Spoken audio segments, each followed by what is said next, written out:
Welcome to this predicted paper from onmaths. This paper represents the best guess for the upcoming exams. Please use this paper in addition to your other revision. You can complete a unique version of this paper by going to our onmaths site. onmaths is full of free content to help you prepare for your exams, such as topic-based papers, demon questions and mini mocks. If you like what we do, please consider subscribing. Enjoy! So Factorise means to put it into a bracket, and it looks like it's a quadratic here, but it's actually just a linear factorising because we don't have a number term. So we're going to just use one bracket for this. And looking at these terms, I'm going to focus first on the numbers. So 20 and 30, I can divide both of those by 10, and that will leave 2 and 3. So that's the numbers done.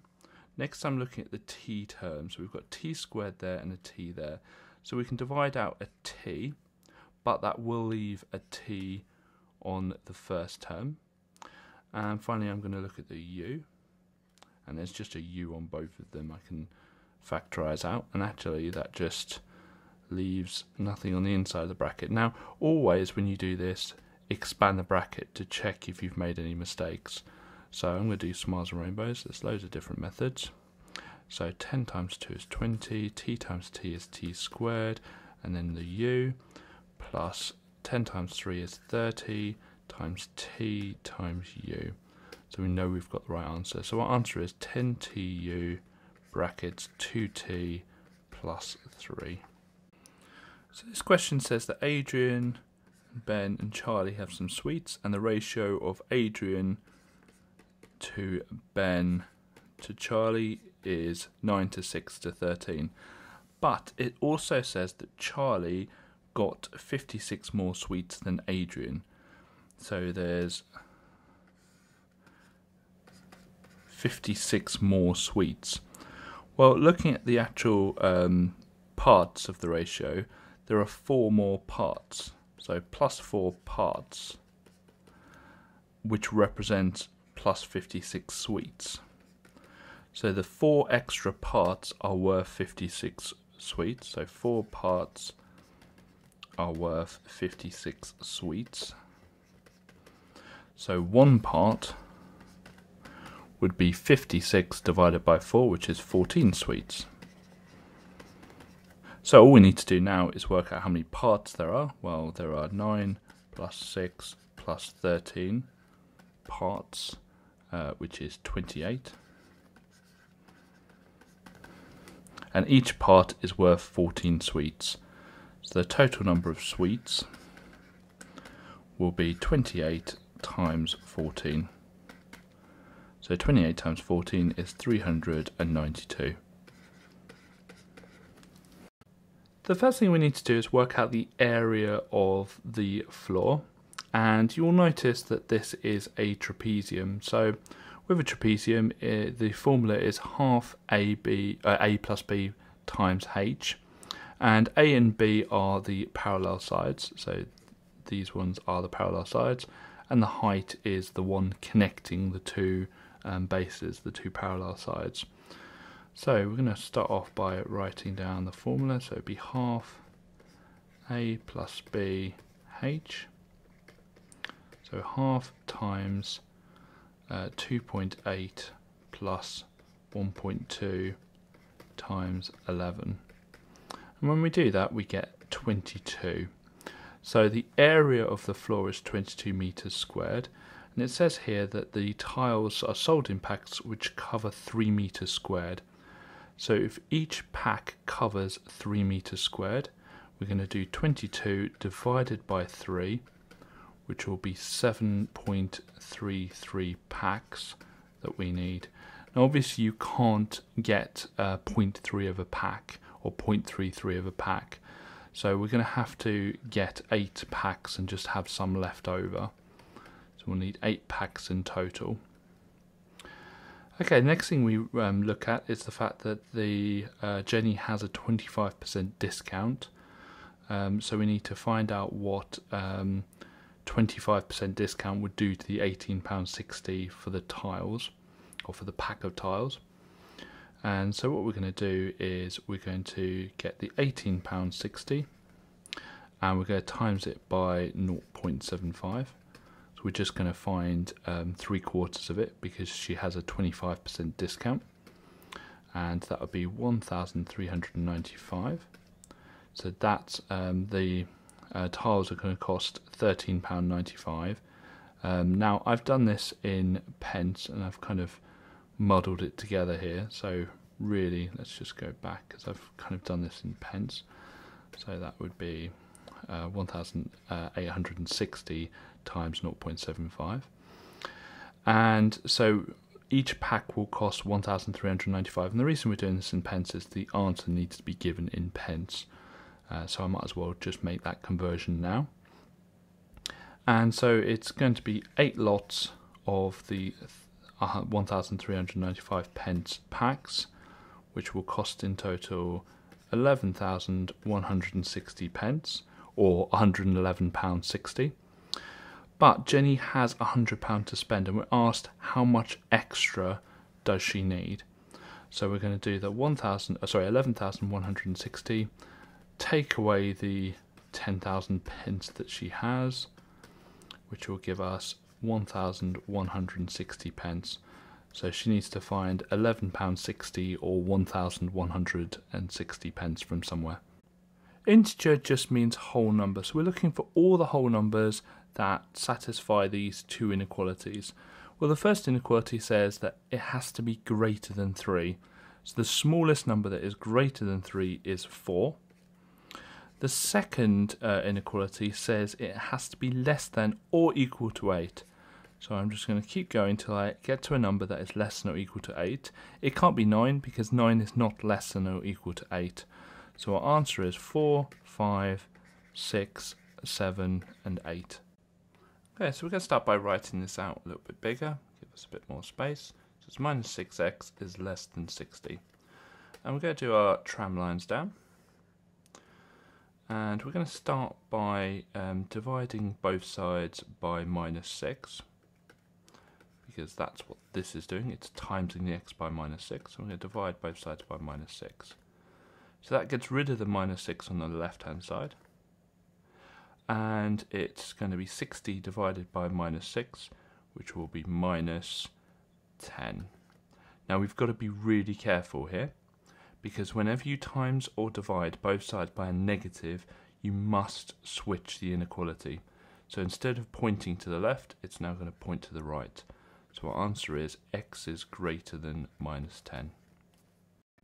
So we're going to write an expression for the amount of people on the first bus. So they've started with X passengers and they've gone to 11 bus stops with X passengers. So altogether that is 12x. So we're going to have the first bus. And so we've got 12x. And then on the last bus stop, 19 passengers get on. So plus 19.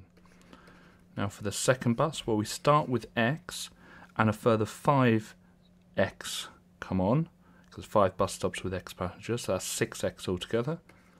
And then 79 get on. And it says the first bus finishes with less passengers than the first. So the first bus finishes with less. And the way we show that is with this inequality here. Now all we need to do is solve that inequality. And we've got x on both sides, so we look at the x's. We've got 12x and 6x, so we always take away the smaller amount. So we're going to take away the 6x both sides.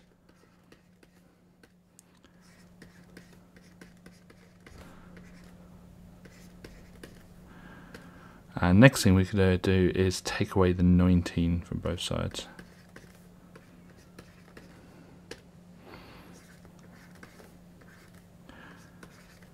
And so, meant to be 60, got ahead of myself. And the last thing we do is divide by 6 both sides. And so we've got x is less than 10. Now, it says here, assuming no passengers got off either bus, what is the largest value for x? Now it is tempting to write down 10, but it says x has to be less than 10. So the biggest number we can get that is less than 10 is 9. When finding a sample of people, you want everyone in the population to have an equal chance of being picked. So in method 1, the fact in a lifestyle magazine might bias the people reading it, because there's groups of people that don't read lifestyle magazines. A poster up in the gym, again, there's groups of people who don't go to the gym. And midday in town centres, well, it might be on a school day, or it might be that you are skewing your data towards retired people. There's lots of reasons why a certain group of people won't be at a town centre at midday. The only one here that gives everyone an equal chance of being picked is this one here. Okay, so picking people randomly from the electoral roll. There are some groups of people who might choose not to be on the electoral roll, but looking at the 4 methods, this one is by far the most fair sample. So for this question, what we need to do is factorise 4t plus 6. Now factorise means put it into brackets. So if I try, what I can do is I can actually put a 1 on the outside here. So 1 times 4t plus 6 is 4t plus 6, but the question clearly states that it is higher than 1. So we need to find another number that's higher than 1 to factorise this with. So if we look at 4t and 6, well, they're both in the 2 times table. So I can put a 2 on the outside here. 2 times 2t is 4t, and 2 times 3 is 6. So what we can do is we can just check that out with smiles and rainbows. Put all my times down there to remind me to times it. So 2 times 2t is 4t, 2 times 3 is 6. So that works because that is the same as this in the question. So we know that 2 times 2t plus 3 works. In fact, it's the only one that works with it being an integer. So we therefore know that the known side, because it says it's a known number, is 2, and the other side will be 2t plus 3. And then when you multiply them together, you get the area of 4t plus 6.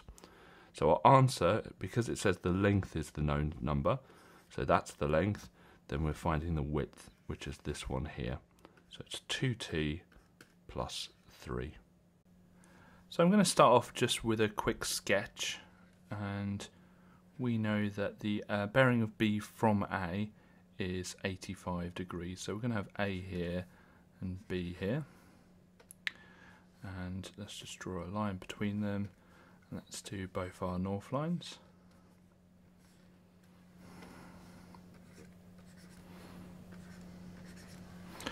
And so we know that this angle here is 85 because it's the angle on the bearing of B from A, so it's 85 degrees. So now it says work out the bearing of A from B. So the first thing we can do is actually just draw a line going down here, and we know that this angle here will also be 85 degrees because of alternate angles. It's always best to write that down somewhere, so we can just put in brackets here alternate angles, and we know that this angle here is going to be 180 degrees because it's a straight line.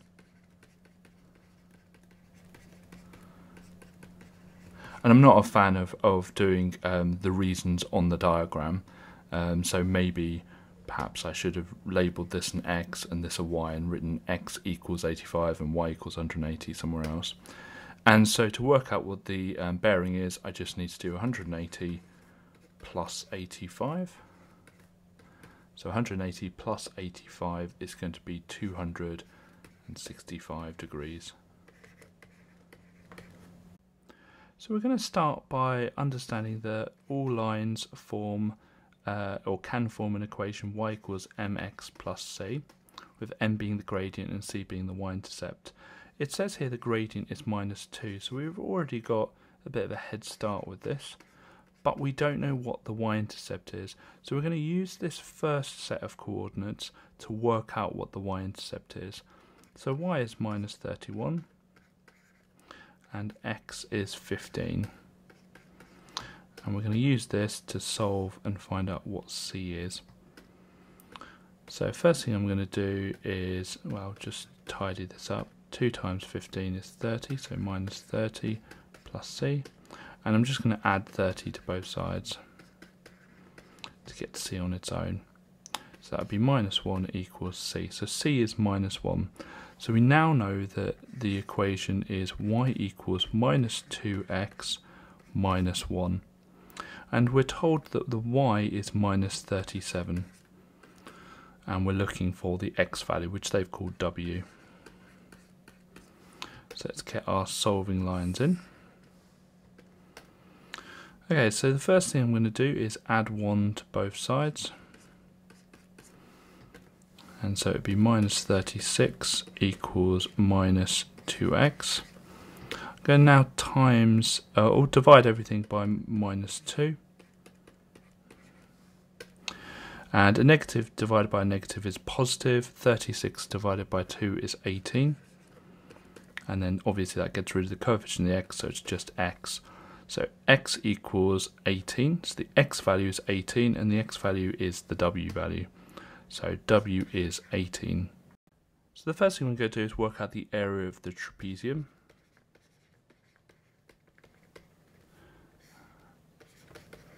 And the formula for that is half brackets a plus b times h. Now a and b have to be the parallel sides. So here we've got the 2 parallel sides here, which just pick a different colour, here and here. So that is a and b. And then the h is the perpendicular distance between them. So perpendicular means it hits it at right angles, so that's what we've got here. So the area would be half times a, which is 28, plus b, which is 14, times the height, which is 14. And so that would be 294.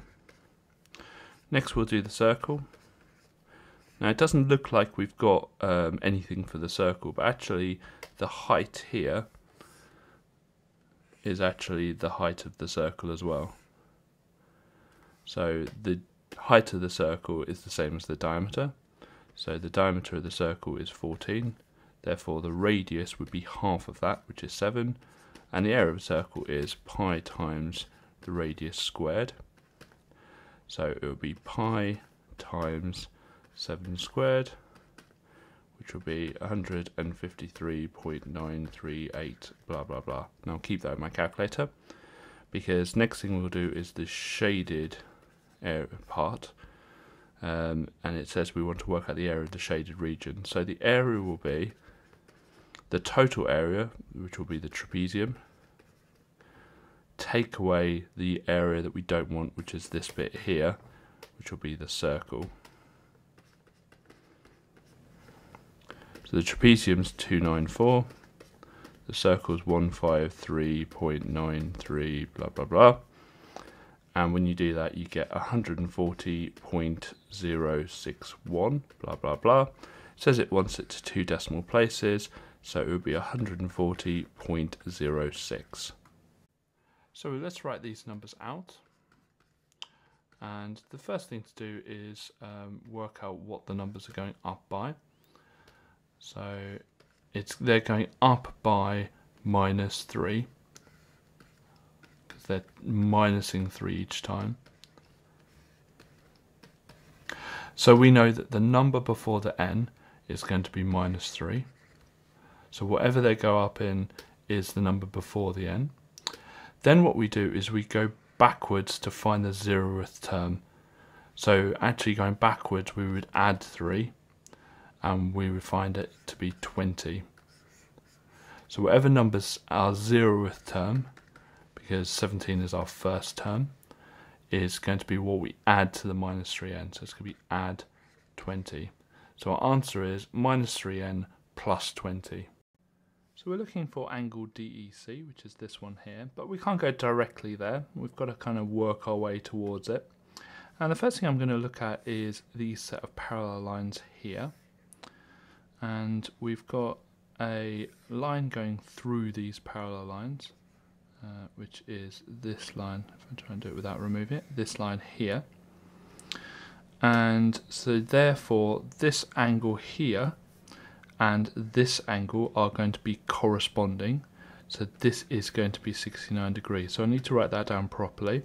So angle CDE equals 69 degrees because of corresponding angles. Okay. So if I know that the CDE is 69, I also will know that this angle here is 69 because they're the bottom two angles in a triangle. Now, when I say that, I mean when an isosceles triangle is the right way up, the bottom two angles are equal. So they're the bottom two angles in an isosceles, although the isosceles is on its side here. And we need to write that down, so it would be angle DCE equals 69 degrees, and this time it's because it's an isosceles triangle. And finally, we can work out what CED is by taking those away from 180. So angle CED, or actually I should keep it as it says in the question, DEC, is equal to 180, take away the 69 plus 69. And the reason for that is angles in a triangle equal 180 degrees. And when you do that, you get the answer of 42 degrees. So the answer is 42 degrees. So the distance initially travelled is going to be 14 kilometres for this stint here. And then we have a bit of a rest. A horizontal and distance time graph is essentially stopped. But then here we start up again to go home. And so that's another 14 kilometres travelled. So in total there has been 28 kilometres travelled. Whenever you have north lines, they will always be parallel. So what we have here is we have a straight line going through two parallel lines, which are our two north lines. And therefore this angle here is going to equal this angle here. And the reason for that is that the two angles are alternate, they're Z angles.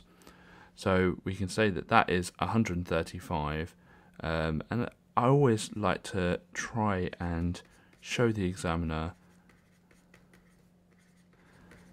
the reasons.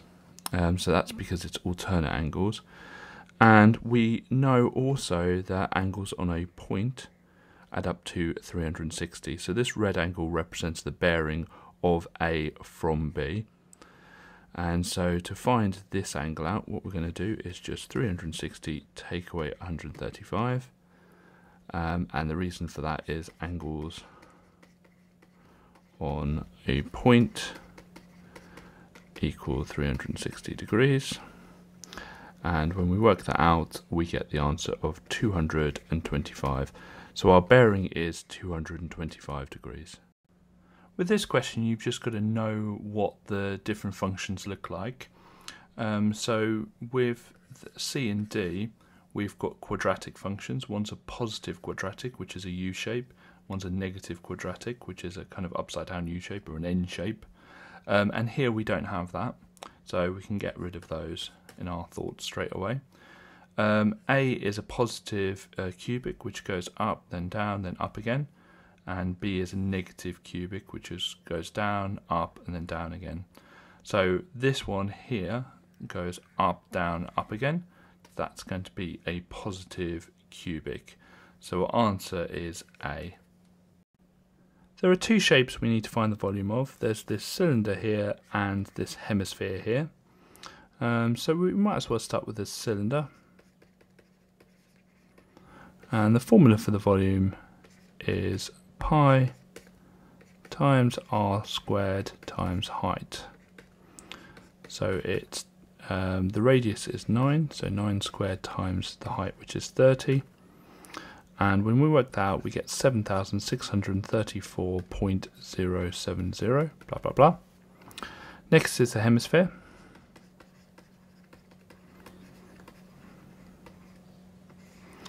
To find the volume of the hemisphere, well, the volume of a sphere is 4/3 times pi times r cubed. But because it's a hemisphere, we just times that by a half. So it's half times 4/3 times pi times r, which is the radius, which is 9 cubed. And that gives us 1,526.814, blah, blah, blah. And so the total volume is 7,634.070, blah, blah, blah, plus the 1,526.814, blah, blah, blah, which equals 9,160.884, blah, blah, blah.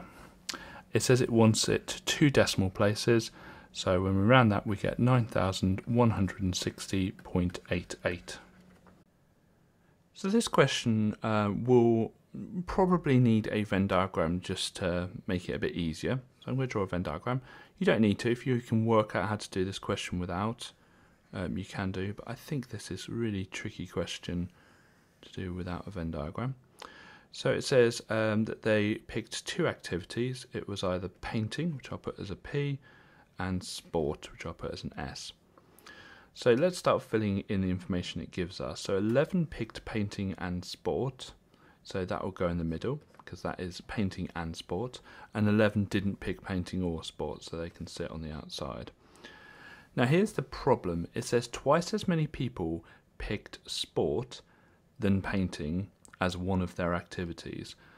So it's saying that the total number in let's just show it. The total number in the sport circle is twice as big as the total number in the painting circle.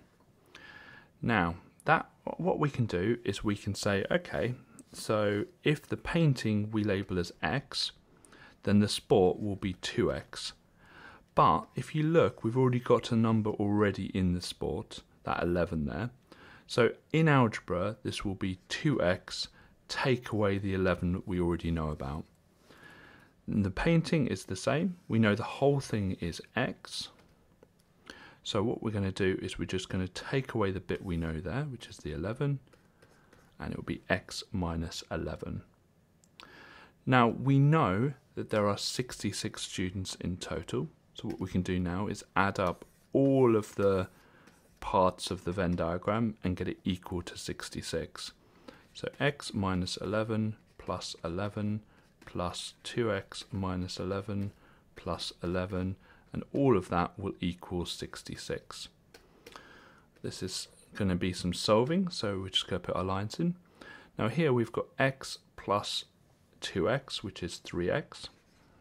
And if I put my tool right, there we are.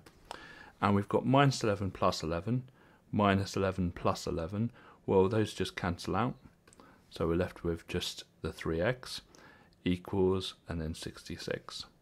We're going to divide that 3 both sides. So we've got x equals 22. So if we go back to our Venn diagram now, we can fill in the blanks. So instead of x minus 11 there, we've got 22 take away 11, which is just 11.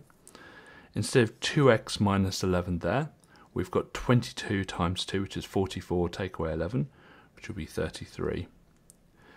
So it says, find the amount that picked sport and not painting, which is this 33 here. So we need to first of all work out what the length of the side of the square is. And to do that, what we do is we get the 44v to the power 4, w to the power 5, and we just divide it by 4. And to do that, all we need to do is just divide the coefficient by 4. So it'd be 11v to the power 4, w to the power 5.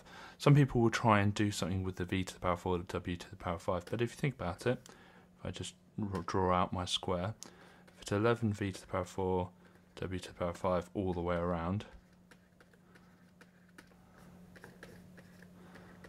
When you add, you don't add the v to the power 4, w to the power 5. It's just going to be 11 lots, another 11 lot, another lot of 11, and another lot of 11. So it's 44 v to the power 4, w to the power 5 in total. And to work out what the area is, we obviously are going to square that. So we're going to do 11 v to the power 4, w to the power 5, and we're going to just times it by itself, which is what squaring means. Okay, so we're going to times the 11s together, so that's going to be 121. Going to times the v to the power 4s together, and remember with indices, if you times two powers of the same base, and they're both v, then we just add the powers together, so that'd be 8. And we're going to add the w to the power 5s together, so that makes 10. So it's 121 v to the power of 8, w to the power of 10. We don't have to for this question, but it might be helpful to draw a Venn diagram for this. And we've got green and brown leaves, so we'll have green on the left and brown on the right. So green and brown. And we're told that there are 19 green and 15 brown and 6 that were not green and brown. So the only number we can put in is the 6 on the outside of the Venn diagram. We're told that 19 are green, but we don't know which, either they're in here or a bit of both. So what we can do is we can label the center X, and we can say that there are 19 take away X just green, because they could have been both green and brown. And for the brown we can do the same, so it'd be 15 minus X. And for the next step, we know that all of them together add up to 32, because it says in the question. So we're going to add all of these, the 19 minus X, the X, the 15 minus X, and the 6 together, and we know that equals 32. And let's get our solving lines in. So we've got minus X and minus X, that's be a minus X. And we've got 19 plus 15 plus 6, which will be 40, equals 32. We're going to take away the 40 both sides.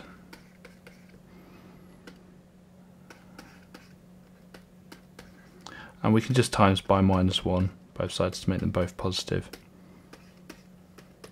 So now we know X is 8, we can start filling in the Venn diagram. So it's 19 take away 8, which will be 11. X is 8, so we know that that's 8. And 15 take away 8, which is 7. So find the amount that were green and brown. We know it's going to be 8. What I'm going to start off by doing is rearranging this equation so that it kind of matches this one.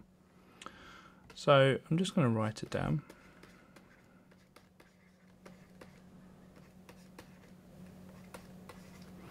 And we want the n to be minus 2. So what I'm going to do is I'm just going to put my rearranging lines in, and we're just going to add 10 to both sides.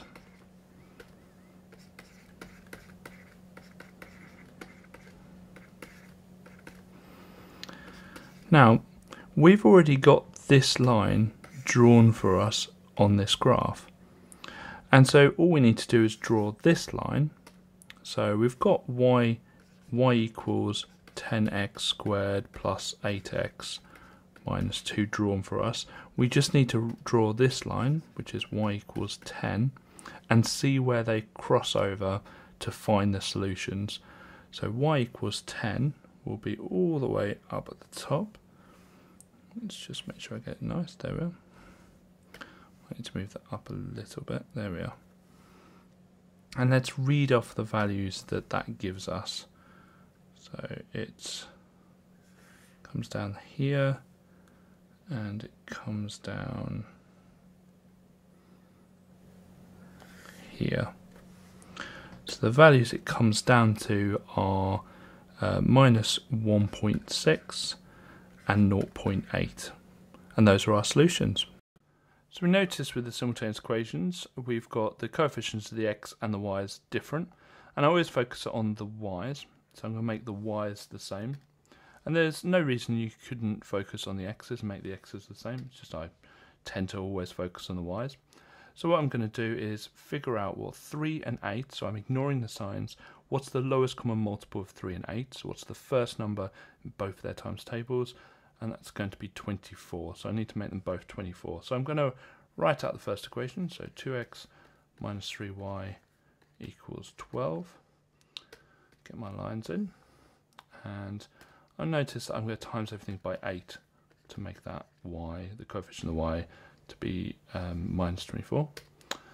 So we got 16x minus 24y, which is good, that's what we wanted.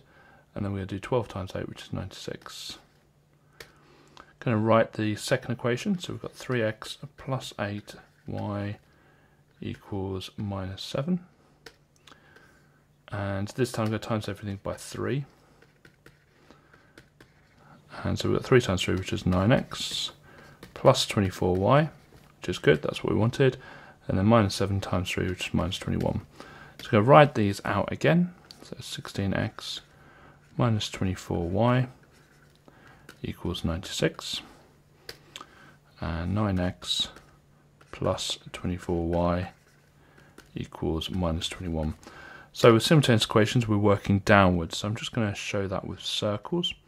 Make sure the signs go with the y's. And we're either going to add or subtract to these. I'm just going to make that more clear. That's 96. And to know whether we're going to add or subtract, we look at the one we've made the same. So with the y's we've made the same. And we look at the signs. If the signs are the same, we're going to subtract. If they're different, we're going to add. So S in the same is S in subtract.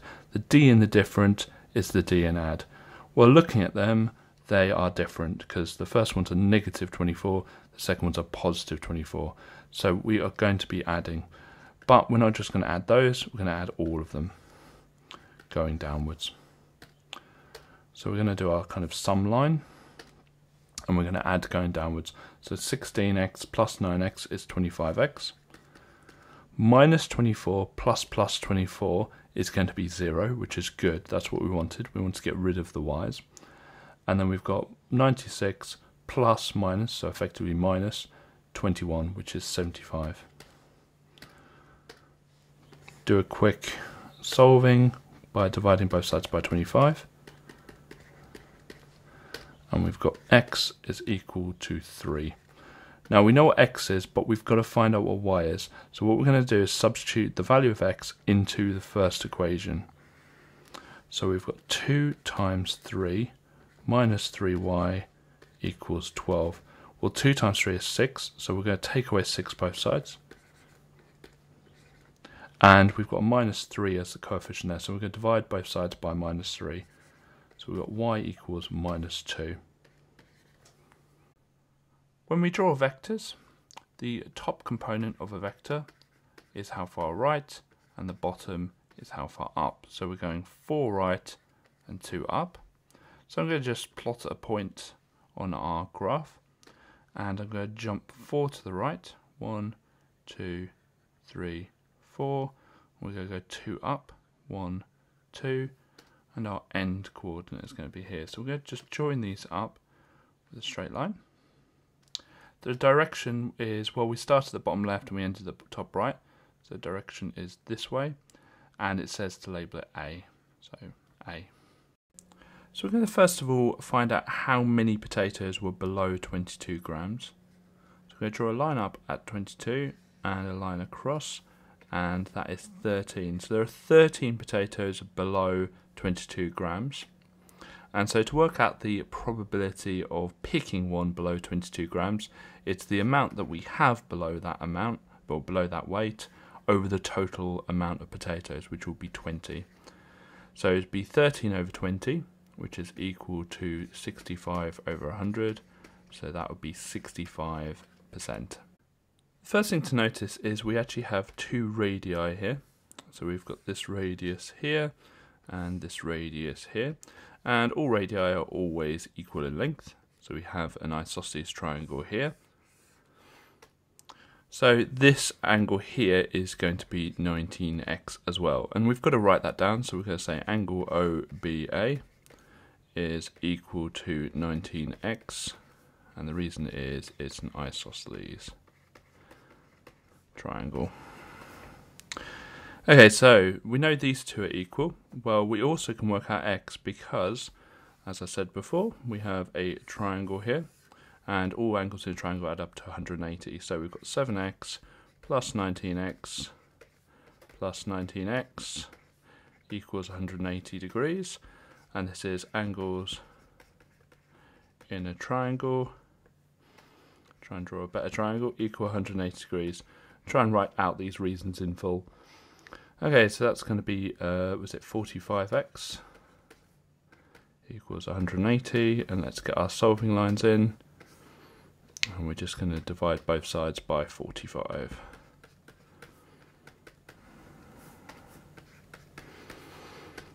Okay, so we've got x equals 180 divided by 45, which is 4.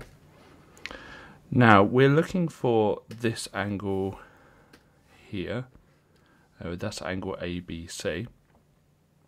Now there's a few different ways we could do this. We could work out what this angle is, because it's a big triangle, etc, etc. Or we can use the fact that we've got a tangent touching a radius. So we know that this, let's just pick a different colour, this angle here is 90 degrees. So we can write that down. So angle OBC equals 90 degrees, because it's the angle between a tangent and a radius. Again, make sure you write all the reasons in full. And so therefore, angle ABC, which is what we're asked for, it's just 90 take away the 19x. Well, we know that 19x is 19 times 4, because we know that x is 4. And so that would be 76, so in total it would be 14 degrees. So angle ABC is 14 degrees.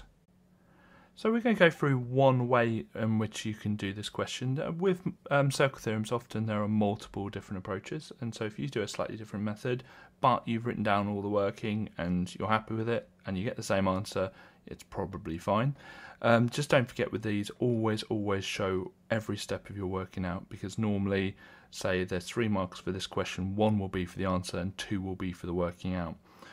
So the first thing I notice with this question is that we have a lovely triangle coming off a tangent, and whenever we have that, the angle on the outside here is equal to the angle on the opposite side of the triangle. So this is going to be 44 here. I'm just going to remove all of that, and so this is going to be 44 degrees here. So angle BFD equals 44 degrees, and the reason you need to give is the alternate segment theorem, and you have to use those words, otherwise you won't get the marks. Now next I notice that we've got a set of parallel lines here, and we've got a line going through them, and so the 44 degrees there is going to be equal to this one here, and so this is going to be 44 degrees. So we say angle FDE equals 44 degrees, and the reason this time is alternate angles, put the E in, angles, and again you have to use the word alternate. Okay, next thing I notice is that we have an isosceles triangle here, here and here, and the bottom 2 angles in isosceles, assuming that it's upright, are always equal. So this is going to be 44 degrees here. So angle EFD is also 44 degrees, and again we have to just say that it's an isosceles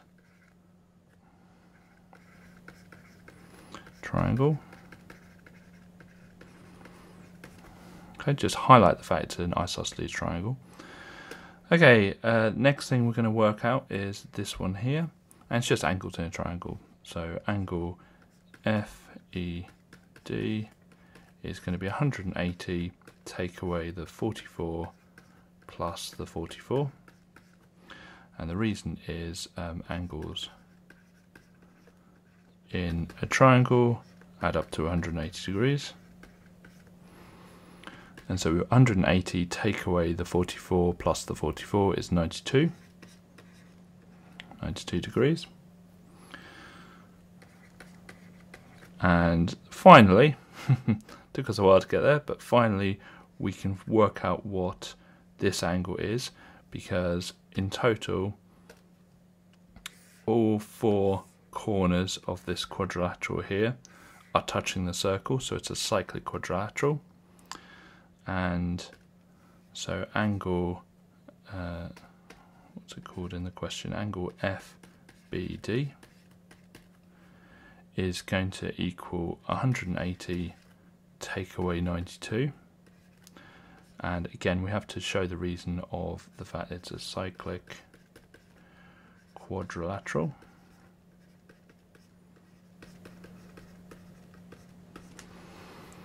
And so 180 take away 92 is going to be 88 degrees. So our answer will be 88 degrees. We're going to start by creating a table of frequencies from this histogram. And so we are going to need our times, first of all, then our frequencies, and then we can add a midpoint and an fx column as well, which we'll need for later. So our times,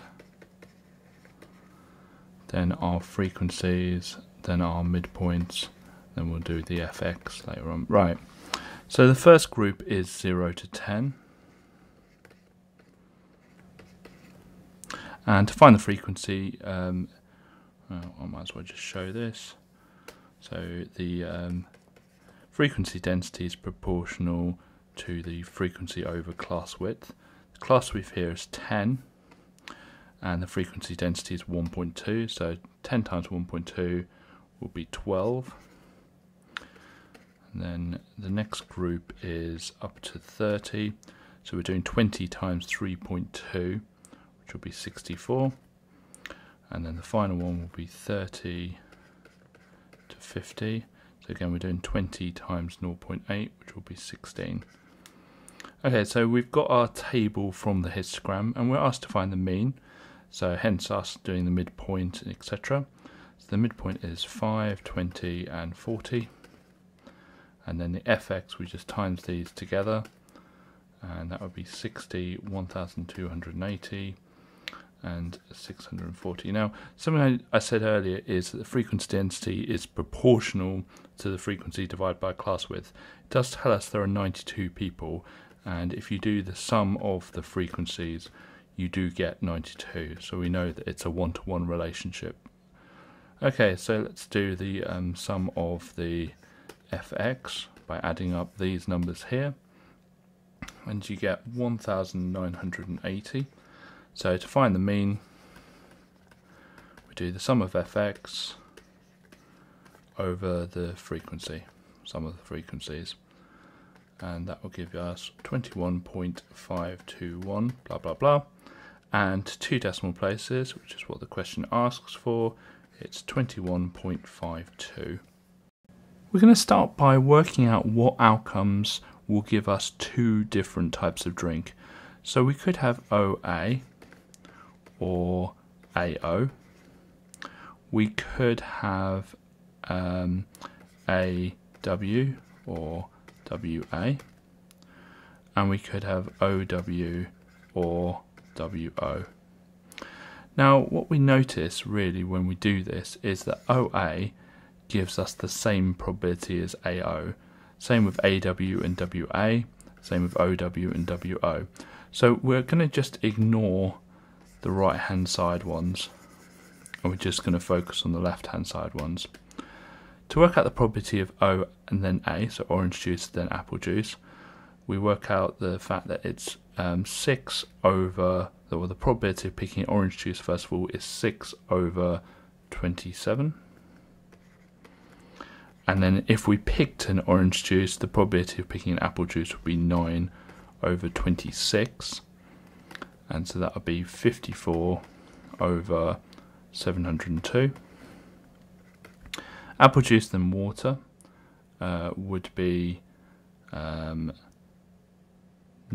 over 27, and then 12 over 26, and so that would be 108 over 702. And then orange juice then water will be 6 over 27 and 12 over 26, and that would be 72 over 702. Now we're looking at the probability of this or this or this, and the word or means add.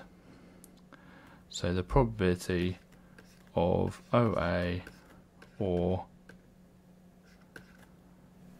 I should put that in brackets, probability of OA or AW or OW is these added together. And when you add them together, you get 234 over 702. Now, I said we would deal with the reverse situations now. I'm going to deal with that now.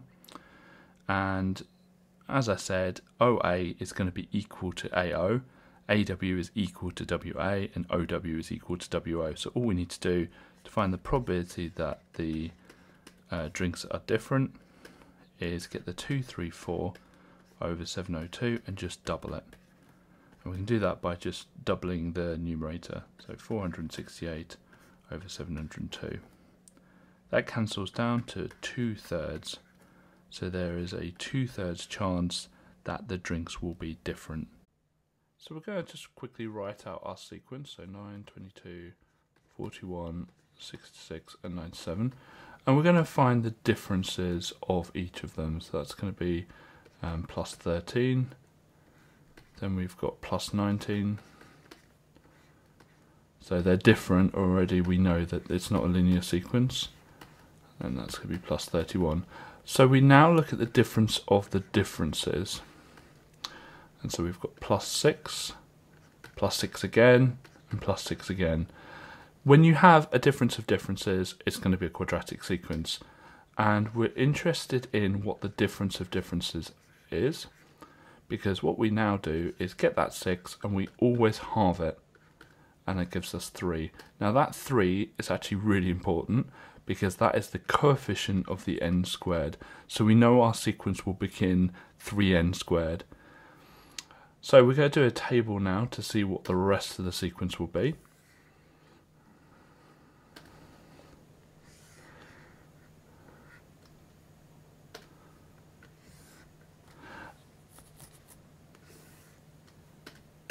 And we're going to have our term number and our sequence. So term numbers will just be first, second, third, fourth and fifth. So 1, 2, 3, 4, 5. The sequence is just 9, 22, 41, 66 and 97. Now we know that 3n squared is part of our sequence. So what we're doing now is just removing the 3n squared bit and see what we have left over. So we're going to do 3 times 1 squared, which will be 3, 3 times 2 squared, which will be 12, and then 3 times 3 squared, 27, 3 times 4 squared, 48, 3 times 5 squared, 75. And we're just going to remove that from our sequence. So we've got our sequence, and we're removing the 3n squared bit, because we know what that is. We've already answered that part. So 9 take away 3 is 6, 22 take away 12 is 10. So they're not the same with this. 14, 18, 22. Now what do you notice? Well, we notice that these ones here are going up in 4s. So we've got a linear sequence here. So they're going up in 4s. So we know that that will be plus 4n. And then we find the 0th term. So we go back. So 6 take away 4, which will be 2. So it's going to be 4n plus 2. So our total quadratic sequence will be 3n squared plus 4n plus 2. So here we're given a graph for y equals tan x, and we're told to find solutions for tan x equals 0.35. So if we put those two together, we're looking for where the graph crosses y equals 0.35. So if we plot on where 0.35 is, roughly it's here. We're looking for this coordinate here, the x coordinate here, and the x coordinate here. So to find out the first one, we're going to do the inverse tan of 0.35. And when you type that into the calculator, it gives us 19.290. Now the calculator can only ever give us the first solution, because if you think about the tan wave, it goes on forever. Okay, so it's given us this first one, but there's something really interesting about the tan wave. If you notice, the tan wave repeats every 180 degrees. So if you've got one solution, all you need to do to find the next solution is add 180 to it. So we're going to do 19.290 blah blah blah, and we just need to add 180 to it to find the next solution. And this is why the tan wave is actually a really nice one to use for these types of questions, because to find the two solutions, you just add 180 to the first one. So our solutions are, to two decimal places, 19.29 and 199.29. So I'm going to first of all just draw out the diagram a bit bigger, just so we've got a bit more space. And we're looking at going from B to M, and M is about here. Now the first thing to notice with M, and I'm just going to quickly label the other parts on, is that the ratio of A to M is 1 and M to C is 4. So the ratio is 1 to 4 between the two. And what is really helpful sometimes is just to label in the kind of section. So if A to M is one section, we've got 4 of the sections from M to C. So just put little notches there to show the 4 sections. And we can see straight away that A to M is 1/5 of that distance. And that's why it's a nice, easy way to show that A to M is 1/5 of that distance. And let's just put a nicer 5, there we go. And so we're looking at going from B to M, but we can't go directly from B to M. We've got to go from B to A to M, and that's going to be the direction of travel. Now, we don't know the name of the road between A and M. In fact, we don't know the name of the road between A and C. We've got to first of all work out what that's called. So what we're going to do is we're going to go from A to C by going down here and then up here. So we can find out A to C is going to be going backwards down A, then up B. Now A to M is going to be 1/5 of A to C. Now if A to C is minus A plus B, that means A to M is going to be minus 1/5 A plus 1/5 B. Now we're asked for the vector B to M, and we know that that's going to be B to A plus A to M.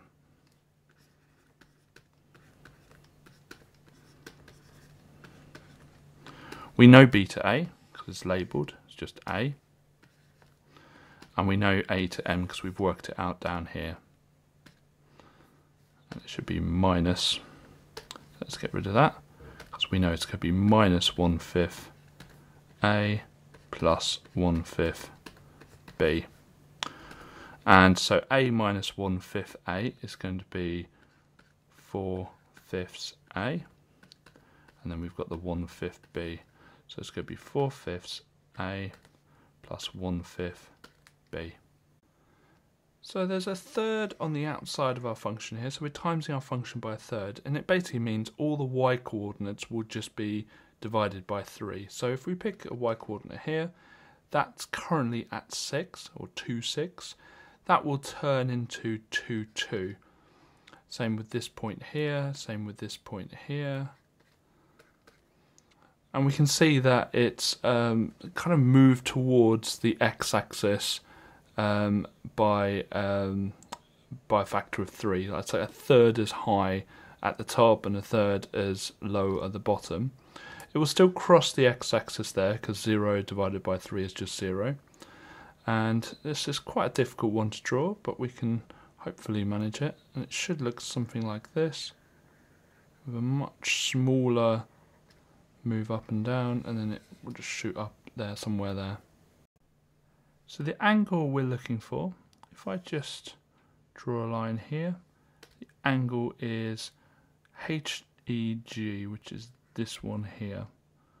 So I'm just going to call this X, and what I'm going to do is I'm actually just going to draw out the triangle in a 2D way, and I'm just going to use this one. There we go. So we've got E down here, H and G. We're looking for this angle here, which is X, and we're given the fact that this is 14 and this is 12. And so what we're going to do is obviously use trigonometry because we've got right angle triangle here. So the first step is to label the sides. So hypotenuse is opposite the right angle, opposite is opposite the marked angle, and adjacent is between the right angle and the marked angle. And next I'm going to put my triangles in, and those are going to be So, Ka, Toa. Well, if you look, the H does not have a number or letter next to it, so we cross that out, and so we're looking for the one without the H, so that's going to be Toa. Toa is short for tan the angle equals the opposite over adjacent. The angle is what we're looking for, so I'm just going to call that X. The opposite is 12, and the adjacent is 14. Get my solving lines in, because we're going to do the inverse tan both sides.